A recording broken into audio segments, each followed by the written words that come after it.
Assalamualaikum warahmatullahi wabarakatuh. Nama saya Cindy Septiliani, kelas 11 IPS 1.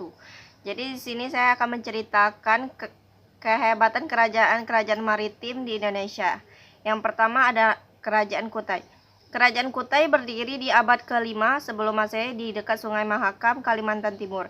Tidak banyak peninggalan sejarah yang menceritakan tentang kerajaan ini, kecuali prasasti Tujuh Yupa yang ditemukan di Muara Kaman. Prasasti tersebut ditulis dalam bahasa Sanskerta dan huruf Palawa.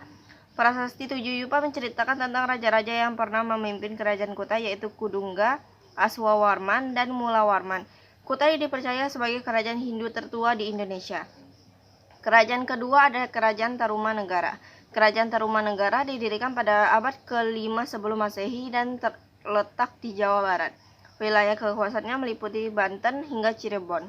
Beberapa sumber sejarah membahas kerajaan ini adalah buku karya Claudius Ptolemaeus, berita dari Gunawarman, atau pendeta dari Kashmir, dan berbagai macam prasasti seperti prasasti Ciarutan dan prasasti Pasir Kalyangka. Sumber ekonomi kerajaan ini adalah pertanian, peternakan, dan perlayaran. Masyarakat Tarumanegara juga mulai mengenal dan membudidayakan teknik menulis pada batu atau prasasti jika dilihat dari peninggalan-peninggalannya. 3. Mataram kuno. Mataram kuno berdiri pada abad ke-8 sebelum Masehi dan berlokasi di Jawa Tengah. Karena ini merupakan salah satu kerajaan yang memiliki sumber sejarah terlengkap, mereka meninggalkan banyak prasasti, yaitu prasasti Matiasi, prasasti Kedu, prasasti Kalasan, prasasti Kalitung, prasasti Kelura, prasasti Dinoyo, dan prasasti Canggal. Dari sisi politik, kerajaan Mataram kuno dipimpin oleh dua dinasti, yaitu dinasti Sanjaya dan dinasti Syailendra. Karena ini tergolong ke dalam kerajaan agraris yang rakyatnya bermata pencarian sebagai petani, tapi karena Mataram kuno cenderung tertutup, mereka mengalami sedikit kesulitan dalam hal perkembangan ekonomi. Kerajaan Mataram kuno menghasilkan produk-produk kebudayaan yang hingga saat ini masih dapat kita nikmati. Peninggalan dinasti Sanjaya adalah Candi Gendong, Sanga, dan Candi Dieng.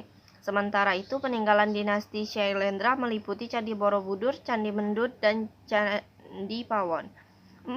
Sriwijaya. Kerajaan Sriwijaya dipercaya berdiri abad ke-7 sebelum Masehi. Terdapat perdebatan mengenai lokasi kerajaan ini. Ada yang menyebut bahwa kerajaan Sriwijaya bertempatan di Palembang, sementara sebagian lain percaya kalau kerajaan ini berlokasi di Minangkabau, Jambi. Sumber sejarah yang merujuk kepada kerajaan ini pun cukup banyak, yaitu berupa prasasti naskah, piagam, serta berita dari Cina. Sriwijaya meninggalkan prasasti di dalam dan di luar negeri. Beberapa prasasti peninggalan Sriwijaya yang berada di dalam negeri adalah prasasti Kedukan Bukit, prasasti Talang Tuwo, prasasti Kota Kapur, dan prasasti Amohapasa. Sementara itu, prasasti yang tinggal di luar negeri adalah prasasti Linggor, prasasti Nalanda, prasasti Leiden, dan lain-lain. Dari sisi politik, kerajaan Sriwijaya berhasil mengembangkan politik ekspansi. Karena itu, kerajaan ini mendapatkan julukan sebagai negara Nusantara pertama. Sriwijaya juga berhasil menguasai Selat Mahaka dan dipandang sebagai penguasa perdagangan nasional dan internasional. Yang kelima ada Singasari. Kerajaan Singasari adalah salah satu kerajaan maritim di Indonesia yang didirikan oleh Ken Arok di Malang, Jawa Timur pada tahun 1222. Sumber sejarah yang menjelaskan keberadaan kerajaan ini adalah kitab Negara Kartagama karya Empu Prapanca yang menceritakan tentang raja-raja yang memerintah Singasari. Ada pula kitab Pararaton yang memaparkan tentang misteri Ken Arok. Raja-raja yang pernah memimpin Singasari berdasarkan Negara Kartagama adalah Ken Arok, Anusapati, Tohjoyo, Rangahuni, dan Kartanegara. Ekonomi kerajaan Singasari bertumbuh pada pertanian, perdagangan, dan perlayaran.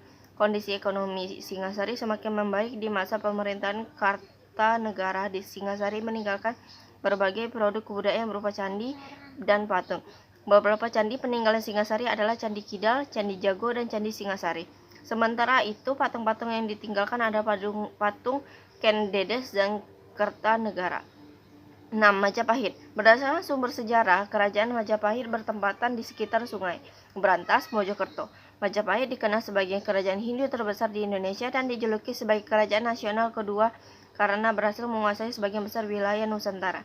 Kerajaan Majapahit didirikan oleh Raden Wijaya, yaitu menantu dari Raja Singasari terakhir Kertanegara.